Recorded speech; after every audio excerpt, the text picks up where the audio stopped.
Meus queridos, que a paz do nosso Senhor e Salvador Jesus Cristo, que excede todo entendimento, esteja com você. Graças a Deus por mais um dia estarmos aqui na nossa aula preliminar da Escola Bíblica Dominical, onde iremos passar a nossa lição de adolescentes. Essa lição aqui, lição de adolescentes, nesse novo trimestre, que é o terceiro trimestre de 2022. Vamos falar sobre apóstolo Paulo, o grande missionário, que é o tema da lição, onde iremos abordar todas as demais lições, baseado na vida ali do apóstolo Paulo, grande missionário. E vamos ver hoje a lição de número 1 do dia 3 de julho de 2022, 3 de julho de 2022. Vamos falar sobre a igreja e a época do apóstolo Paulo, baseado em Atos capítulo 2, os versículos 38 e depois do 41 ao 47. Desde já eu peço encarecidamente as orações dos santos, pois acreditamos que a oração de um justo pode muito em seus efeitos. Ore por nós, ore por mim, por minha família, e ore para que possamos continuar com esse projeto, no nome do Senhor Jesus, para propagar a palavra do Senhor. Importante também que você que está aí, se inscreve aí no canal, você que está assistindo aí agora, se inscreve no canal, ativa o sininho para receber todas as lições que nós postarmos, assim como outros vídeos. Também dá o seu comentário, que é muito interessante. Curte também aí para a glória do nome do Senhor. E neste dia também eu quero aqui apresentar este livro. É o Homem Apocalipse, o Homem da Queda, Eternidade. Esse livro é uma graça que o Senhor tem nos concedido e tem nos dado a oportunidade de publicar. É um livro à luz da Bíblia, um livro bíblico, que aqui eu trago sobre a queda do homem, da consequência da queda, morte espiritual. Depois eu falo sobre o amor de Deus para com a humanidade, corpo, alma e espírito, morte espiritual, morte física. Falo também sobre a vinda de Jesus nas suas duas fases, primeira vinda, depois da sua segunda vinda, o arrebatamento da igreja, grande tribulação, as duas bestas que saíram da terra, a besta que saiu do mar, os mártires, os remanescentes e o anticristo, tribulação e grande tribulação, o milênio e a eternidade com Deus, a eternidade sem Deus. É muito interessante, um livro de fácil compreensão, bem didático, que você possa adquirir. Custa R$30 para todo o Brasil. Eu envio para todo o Brasil por R$30. Um livro de 70 páginas de fácil leitura, tanto para quem é evangélico como para quem não é, porque eu fiz o possível para que todas as pessoas pudessem ler e entender com a ajuda do Pai, do Filho e do Espírito Santo. Que Deus possa continuar abençoando a todos em nome do Senhor Jesus. Vamos lá? Nossa lição, dá nosso giro aqui. Ok. Isso. Hoje é a lição de número 1, a igreja e a época do apóstolo Paulo, onde nós iremos abordar no dia de hoje. O objetivo da lição é explicar o Pentecostes, apresentar as características da igreja guiada pelo Espírito Santo, mostrar que a estrutura do mundo romano ajudou na expansão da igreja. O primeiro tópico fala o Pentecoste, ou o Pentecostes e a igreja de Cristo. Qual foi essa relação que teve ali no dia de Pentecostes e a igreja de Cristo, que nós iremos estudar agora. Nos dias em que o Filho do Homem tornou-se um ser humano, morou entre nós. A Bíblia nos conta que uma multidão acompanhava o Senhor Jesus por onde ele passava. Essas pessoas, então, eram testemunhas dos milagres que o Senhor realizava. Eu vou colocar aqui, puxar um pouquinho, o nosso primeiro tópico aqui. primeiro tópico, ele traz Pentecostes e a Igreja de Cristo. Como eu já iniciei, o Senhor Jesus veio à Terra, concebido por obra do Espírito Santo, veio em carne. Deus, o Senhor Jesus, ele tinha a sua natureza humana e a sua natureza divina. Como João falou, que ele veio e habitou entre nós, como ele diz, e vimos a sua glória, como a glória do unigênito do Pai, cheio de graça e de verdade. Depois que o Senhor Jesus veio, começou ali o seu ministério, fez muitos milagres, as pessoas acompanhavam o Senhor, viram, testemunharam de todo o milagre que o Senhor, todos os milagres que o Senhor fez. E depois disso, o Senhor foi cumprir a sua missão, que era morrer pela humanidade. E ele, na sua morte vicária, substituta, ele resolveu se entregar para morrer por nós, para nos perdoar dos nossos pecados, para fazer a ligação entre o homem e Deus. Depois que o Senhor Jesus cumpre o seu ministério, ele morre, Deus aceita este sacrifício e ressuscita a Jesus. É interessante que o Cordeiro de Deus, que tira o pecado, o Cordeiro foi um sacrifício. Não mais aquele sacrifício de antes, de bodes, de ovelhas, não. Mas o Cordeiro, Cristo, o Filho de Deus, morreu de uma única vez. Não precisa morrer de novo. Não, é o suficiente o seu sangue para nos purificar de todo o pecado. Depois que ele morre, Deus, uma prova de aceitação do sacrifício de Jesus foi quando o Senhor Deus, ele ressuscita Jesus dentre os mortos. Quando o Senhor Jesus agora, ele ressuscita dentre os mortos, ele passa, vamos lá, o Senhor Jesus, né? O Senhor Jesus. Pronto. O Senhor Jesus, ele veio à Terra, depois cumpriu o seu ministério. Quando ele cumpre o seu ministério, ele morre. Sacrifício que ele fez, sua morte, ali na cruz do Calvário, ele morre. Quando o Senhor Jesus Cristo morre, oferecendo-se em sacrifício para perdão dos pecados da humanidade, depois ele ressuscita. Quando ele ressuscita, agora ele vive. Morreu, agora ele vive. Viveu e ressuscitou. Depois que ele ressuscitou, é interessante também isso aqui, que ele ficou, olha, 40 dias. Jesus ficou 40 dias instruindo, ensinando os discípulos a dar continuidade à obra que ele tinha deixado para que os seus discípulos viessem fazer. 40 dias Jesus ficou ensinando os seus discípulos, instruindo os seus discípulos. 40 dias. Após 40 dias, o Senhor que ele sobe aos céus. E quando ele sobe aos céus, ele faz uma promessa. Ele faz uma promessa.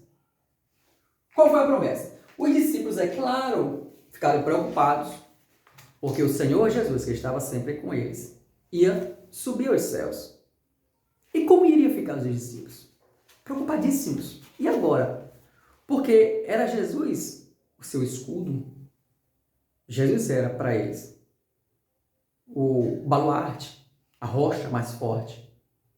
Jesus era aquele que estava à frente, o mestre, que ensinava, que guardava, que protegia. Quem era Jesus? Jesus agora vai subir aos céus e ele fica preocupado. E agora? Vamos ficar com quem? Jesus então disse, faz uma promessa. Que enviaria o outro Consolador, que estaria com ele todos os dias até a consumação dos séculos. Então, o Senhor Jesus faz uma promessa. E nessa promessa que o Senhor faz, ele fala, olha, ficar em Jerusalém até que do alto sejais revestido de poder. E ser-me-eis minhas testemunhas, tanto em Jerusalém como em toda a Judéia, Samaria e os confins da terra. Pronto. Os discípulos, então, ficam com a promessa. Depois que os discípulos ficam com a promessa, os discípulos vão para o templo. Quando ele vai para o templo orar, esperar a promessa de Deus. Então, ele vai para o templo, começa a orar. E 10 dias depois, acontece a festa de Pentecostes.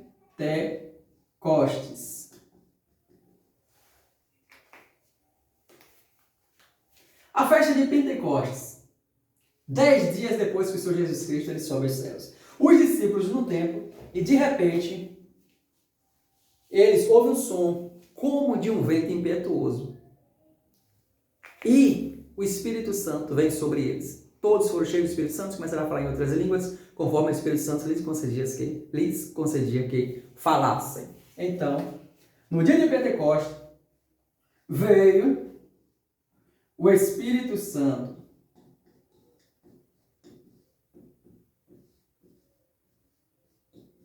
No dia de Pentecostes veio o Espírito Santo. Interessante aqui que quando Jesus morre na Páscoa. E lembramos que a Páscoa no Antigo Testamento significava o quê? A libertação do povo de Israel das mãos de Faraó, do Egito. A Páscoa que Deus libertou o povo. Então, Jesus morre na Páscoa. Quando o Senhor Jesus morre na Páscoa, está o quê? Libertando-nos do domínio do pecado, das amarras do pecado, do lamaçal do pecado que vivíamos. O Senhor Jesus Cristo morre na Páscoa. Fomos libertos agora, através de Cristo. O velho templo se rasgou de alto a baixo. Estamos livres agora para chegar diante da presença do Pai. A morte do Senhor Jesus Cristo. 3 dias depois, o Senhor Jesus Cristo ressuscita e vai aos céus. 40 dias depois, o Senhor Jesus Cristo ainda continua ensinando no templo. 50 dias depois, vem agora o dia de Pentecostes. Isso aqui é 50 dias. Porque Pentecostes significa 50, ou penta, que de 5, né? Pentecostes significava, ou era uma das 3 grandes festas judaicas que existiam naquela época. A primeira grande festa era a festa da Páscoa, a segunda grande festa era de Pentecostes, a terceira grande festa era a festa dos tabernáculos. Então, primeiro tinha a Páscoa, depois da Páscoa, 50 dias aqui, primeiro era a Páscoa. 50 dias depois, vem o que? O Pentecostes. 50 dias depois. O Senhor Jesus, quando ele morre na Páscoa, aqui, representando, fazendo aquela ligação com o Antigo Testamento, que na Páscoa o povo de Israel foi liberto. E 50 dias depois, que significava o Pentecostes, que era uma das grandes festas sagradas, que ele escolhia as primícias dos seus grãos, e ali era a festa de agradecimento ao Senhor. E nesta festa significava colheita. E neste mesmo dia de Pentecostes, o Senhor envia o Espírito Santo. Envia o Espírito Santo. E o que significa? Significa que o Senhor Jesus, quando ele morre na Páscoa para nos libertar, depois envia o Espírito Santo no dia de Pentecostes, 50 dias depois, que significa colheita. Colheita. E esta colheita aqui é colheita de quê? De almas, que após a descida do Espírito Santo foi o que o Senhor Jesus falou: olha, ficar em Jerusalém, até que do alto seja revestido de poder, depois seja minhas testemunhas. E assim os discípulos fizeram, ficaram em Jerusalém, receberam de Deus a promessa do Pai, do Espírito Santo, e eles agora são testemunhas de Cristo. Testemunhas para o quê? Anunciar a Jesus, ao mundo, a fim de que as pessoas se convertam dos seus pecados e haja uma grande colheita. Isso aconteceu no dia de Pentecostes, quando o próprio apóstolo Pedro, como dele diz aqui, o apóstolo Pedro levantou-se e explicou para todos que o profeta Joel no Antigo Testamento tinha anunciado a promessa do derramamento do Espírito Santo. Então, aquilo ali era uma promessa que Deus já tinha feito lá no Antigo Testamento, do derramamento do Espírito Santo, do profeta Joel, que se cumpre ali no dia de Pentecostes. Então, o derramamento do Espírito Santo, naquele momento, ele estava vivendo essa experiência. E quando Pedro ele também começa a pregar, então, muitas almas se convertem ao Senhor. E aí a gente vê naquela primeira colheita, se salvo engano, foi mais de 3.000 almas. Então, a primeira colheita que se rendeu ao Senhor Jesus. E isso porque o Senhor Jesus ele cumpriu a promessa de enviar o Espírito Santo, e o Espírito Santo veio. E quando o Espírito Santo veio, aconteceu agora a colheita das almas. Porque agora quem está na direção da igreja é o Espírito Santo. Quem orienta, quem direciona é o Espírito Santo. Jesus está assentado à direita do Pai, intercedendo por nós. Deus está no seu grande trono. O Espírito Santo agora fazendo o trabalho dele na igreja de Cristo, dentro de nós. E deste cumprimento, quando ele cumpre a promessa do derramamento do Espírito Santo, inicia-se a jornada da igreja. Jesus, o Pai, Deus, ele planejou a redenção da humanidade. Jesus, ele veio, morre, depois ele vive e ressuscita. E agora, o Espírito Santo, ele aplica no coração a mensagem de Deus. A mensagem de Jesus, o arrependimento, aplica no coração dos homens, porque é o Espírito Santo que convence o homem do pecado, da justiça e do juízo. Amém. Esse é o primeiro tópico. Para o segundo tópico, vamos ficar aqui. O segundo tópico fala sobre as características da igreja. As características da igreja. Nos momentos e dias seguidos, os apóstolos pregavam com ousadia. Por que ele pregava com ousadia? Porque eles não estavam mais sós.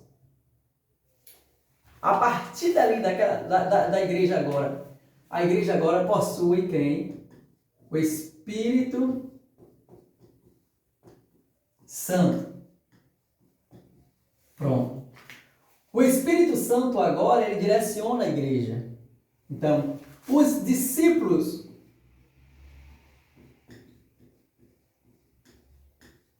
agora, eles estavam cheios do Espírito Santo. E aí começava a anunciar, começava a provar que o Messias prometido no Antigo Testamento era Cristo. E o Espírito Santo convencia aquelas pessoas que davam lugar. Então, os discípulos agora cheios do Espírito Santo, eles começavam a anunciar Cristo. Cristo, o Messias, o Salvador do mundo. E o número dos que no Evangelho criam, aceitavam o Evangelho, aumentava a cada dia e a igreja crescia. Então a igreja crescia. Por que ela crescia? Porque existia a pregação da palavra, a direção do Espírito Santo, e a igreja crescia com a confirmação do que eles pregavam. Eles anunciavam a Cristo Salvador, que morreu e ressuscitou. O Espírito Santo, então, começava a convencer os corações, e as pessoas abriam os corações e deixavam o Espírito Santo convencê-la dos seus pecados. E a igreja crescia, porque eles pregavam com ousadia, porque eles estavam cheios do Espírito Santo. Ali. E a partir daí, que a igreja crescia, a gente vai ver esses características agora, a igreja vivia um tempo muito glorioso. Qual era o tempo glorioso da igreja? Que a igreja agora, através do mover do Espírito Santo, ela crescia não só em números de irmãos que se convertiam ao Evangelho, mas crescia em amor. Por que eles cresciam em amor? Porque aqui o mover do Espírito Santo nas pessoas era visto pela transformação na vida deles e pela comunhão que eles partilhavam. A igreja crescia em amor, as pessoas dividiam o que tinham para atender às necessidades básicas do próximo. Não havia falta de alimentos ou de alimento porque ele era compartilhado, o alimento era compartilhado. E sempre se reuniam para cultuar a Deus e orar. Então, eles viviam tudo em comum, como diz lá em Atos dos Apóstolos. Viviam em comunhão, vivia em amor, de comunhão. Amor, em comunhão. E a igreja crescia com isso. Não tinha ali necessitados, porque eles repartiam o que tinham para aqueles necessitados. Então, esse início ali da Igreja de Cristo foi marcado com a presença real do Espírito Santo, a transformação de vidas. Aqueles que aceitavam a Cristo eram transformados, eram libertos e deixavam que o Espírito Santo trabalhasse em suas vidas para que o propósito de Deus fosse cumprido. Porque o Evangelho é a transformação de vidas. Então, onde tem presença do Espírito Santo, onde tem presença do Evangelho, há de ter transformações de vida. E isso aconteceu lá em Atos dos Apóstolos, na igreja primitiva. Então, naquele momento lá, tinha amor, comunhão, amizade, companheirismo, oração. Tinha muita oração, jejum. Então, isso tudo tinha lá na igreja primitiva, ali na igreja do Senhor. E quando tinha isso tudo também, lá não tinha espaço. O irmão ele traz aqui, ó. Lá não tinha espaço para avarezas, para os desperdícios direcionados a quem precisava. O egoísmo, ele não existia, existia sim a bondade das pessoas. Então, ainda hoje, o Espírito Santo continua movendo ainda em nossos dias. Então, por isso que é preciso buscarmos a presença do Espírito Santo. Porque é o Espírito Santo que nos capacita, que nos ensina. Devemos buscar também o batismo no Espírito Santo. O batismo no Espírito Santo, com as evidências das línguas estranhas. Depois do batismo do Espírito Santo, somos capacitados para pregar o Evangelho com ousadia. Depois buscarmos o fruto do Espírito Santo, que é o caráter mudado do homem através da palavra, através de Cristo. E depois também tem os dons do Espírito Santo. Então, tudo isso aqui faz parte da igreja. A igreja de Cristo, ela acredita no batismo, acredita no fruto, acredita nos dons do Espírito Santo. Com isso, tudo isso aqui existia ali na igreja primitiva com seus discípulos e tem que continuar existindo até os nossos dias atuais. Amém? Segundo tópico. O terceiro tópico fala sobre o mundo romano na época do Pentecostes. Como era o mundo romano?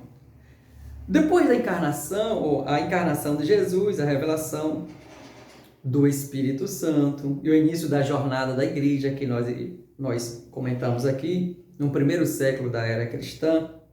Neste período, quem era que era a potência no mundo? O Império Romano. O Império Romano que dominava todo o mundo. Então, ele abrangia ali a Europa, a Ásia Menor, que é a atual Turquia, e o norte da África, onde fazia aquela parte ali do Oriente Médio, né? Nesse tempo existia certa estabilidade, os romanos não estavam em guerras com outros países, isso era bom, não estavam em guerras com outros países, isso facilitava o quê? O missionário, o apóstolo Paulo viajando, os discípulos também viajando e pregando a palavra, então não tinha dificuldade nesse tráfego em relação a guerras. Hoje, nosso irmão traz, existe o WhatsApp, Hoje, temos ferramentas para anunciar a palavra do Senhor. Aí o irmão traz aqui, hoje temos o WhatsApp, né?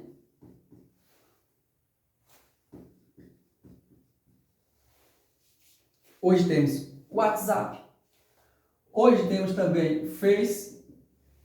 Hoje temos Instagram, Twitter, YouTube, que nós estamos fazendo aqui agora. Então, para quê? Para anunciar a palavra do Senhor. Mas naquele tempo não existia essas ferramentas. Existia o quê? Como é que eles anunciavam a palavra de Cristo, anunciavam a palavra de Deus através de cartas ou epístolas.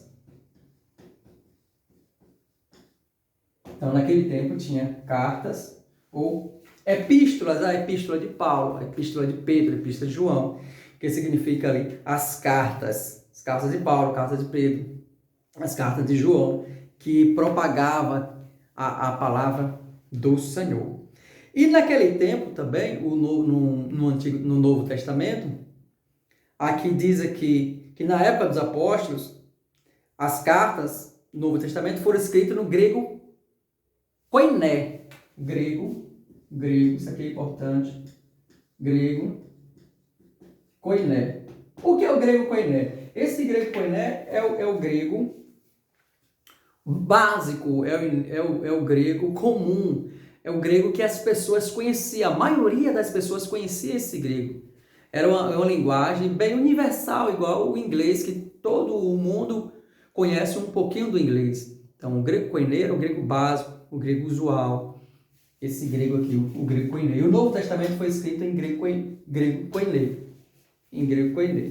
Nos cultos, geralmente, eles pregavam em hebraico, eles também falavam em aramaico, mas o Novo Testamento todo foi escrito no grego koiné, esse grego aqui.